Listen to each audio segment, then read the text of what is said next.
Hi everybody, welcome to my channel. I'm Richard Poffey, the Body Engineer, and I haven't been posting to YouTube for a while, so I thought I'd get back to it. And we're going to start with the Fat Doctor UK. Now, if you haven't heard of her, well, lucky you.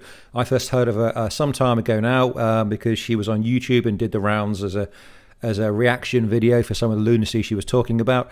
She's a wannabe influencer in the worst kind of way because she's spouting bullshit in the hopes it gets her notoriety and that builds a profile. And unfortunately, it's working because apparently she has a growing presence on TikTok. And the unfortunate side of that, apart from the fact it's worth having a laugh at idiots sometimes, is she's influencing, essentially, younger, vulnerable, and easily influenced young people.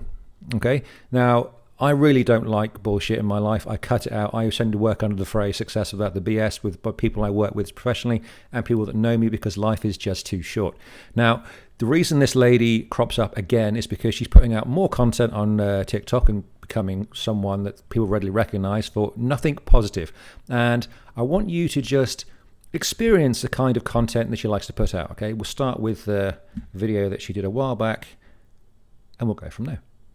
Most of the evidence out there shows that weight loss is actually not good for our health. Steve says being obese is the second largest killer to cancer. That's not true at all. That's absolute nonsense. Much as I love being schooled by randoms on the internet, I would like to point out once again that there are no academic articles that prove that being fat is bad for your health. There are literally years and years and hundreds of provable studies and research and all the evidence you can imagine that poor quality of life, poor quality nutrition causes you to gain weight, to gain body fat, to become obese, which further impacts your health. Now, I remind you, this is a qualified doctor.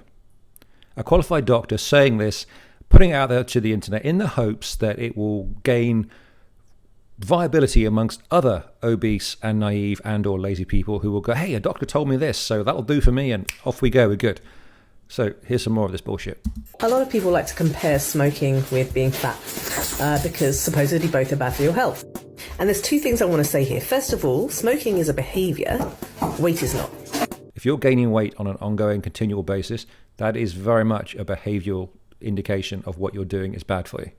You're not moving, you're eating too much, something you can change quite easily.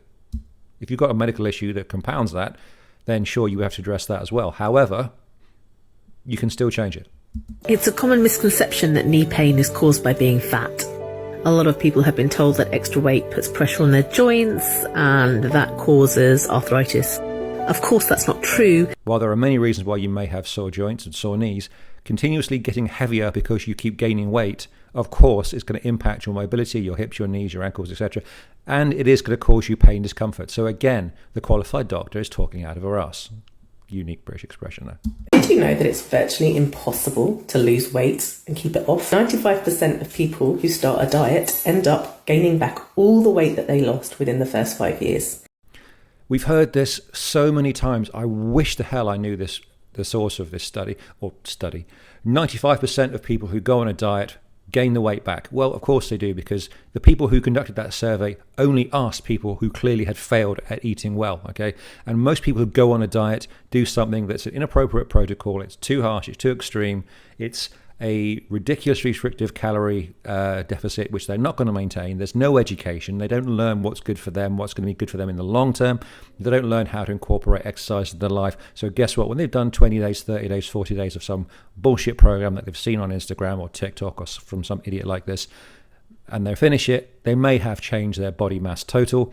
They go, oh, okay, that was really unpleasant. I'm done with that. Back to how I used to eat, and I've returned the weight. Well, of course, it's a complete fallacy, this statistic that gets dragged out by fat activists and no one else, I'd like to add. And I've used this example many, many times. It's cherry-picked to a ridiculous degree, and I use this to counter. If you stand outside a divorce lawyer's office and you ask everyone coming out the door, does marriage work? Is it worth doing? Is it worth getting into this kind of legal contract with a partner or a love at the moment? They will all tell you no. And why is that? Because it's failed for them. Not to say it doesn't work, just in their case, it hasn't been successful, so they're going to give you an opinion biased by their own experience.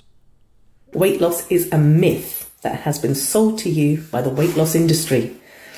Don't buy into it anymore. Ditch the diet and learn what it means to be healthy. And there we go again. Another point that fat activists and health at every size types start to bring out, the weight loss industry. Now, I admit there are a lot of charlatans and people pushing bullshit out there to make money. However, the concept of an entire field of people that promote exercise and eating well is not some kind of cabal of con artists that just want your money. It comes from the basis of, if you are eating well and you are moving and your body is robust and you have a strong immune system, you are a healthier person. And it is simple as that.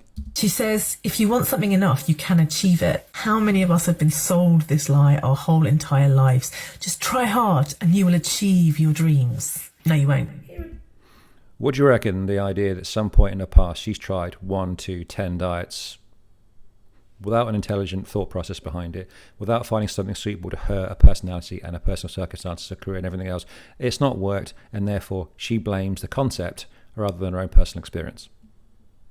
Here are some examples of incredibly inappropriate things that doctors say to their fat patients all the time and are allowed to get away with. If you don't lose weight, you will die. True. If you are morbidly obese and you either stay at that level or you increase your body fat percentage, you are impacting the quality of your life and you are causing such impairment to your health. You are bringing about your illness, your degeneration of your body and your organs to a much earlier point in your life, and you are going to die sooner. We all know that. That's a biological fact. In the same way, if you don't believe me, if you treat your animals, your pets, or your farm animals, if you're a farmer, poorly, you don't feed them good food, you don't allow them to be active, what happens?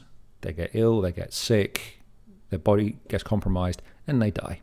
And by the way, you can also be prosecuted for that, which is a shame, because we don't do that to parents with obese children that are basically being abused. And there we have it. As I said, she is a fat activist. And what do you know about fat activists? I'm not going to say anything, but there's a pretty obvious theme there, isn't there, really? Now, this gem of a person has also said such things as, weight is not something you can control. Weight is not about calories in versus calories out. Being fat does not shave years off your life or cause illness, and eating less and exercising does not lead to long-term weight loss. Now, I've been working as a coach and personal trainer since 2008, and I can pretty much tell you, yes, it does.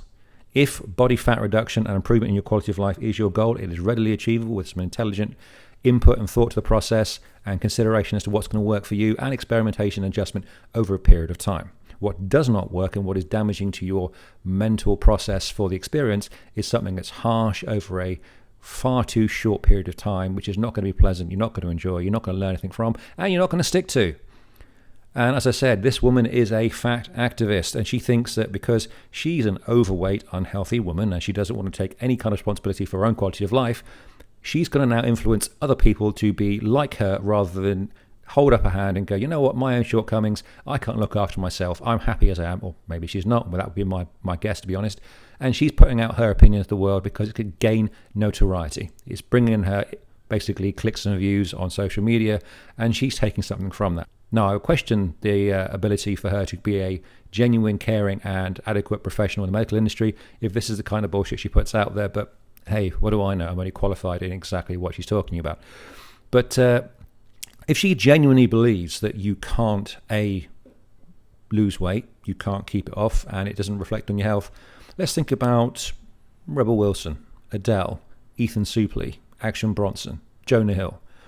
What have they all got in common? Worth a thought, eh? But there we go. That's Asha Lamy, the Fat Doctor UK. You can find her on TikTok if you want a good giggle. But don't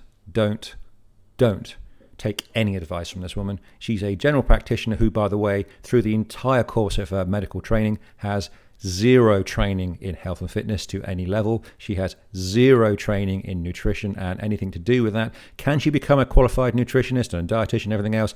Absolutely, but she would have to take these same qualifications that you or I would take outside of becoming a doctor. It's not included in her education. So at this point in time, unless she's been doing things sneakily behind closed doors, she is not qualified to tell you these things.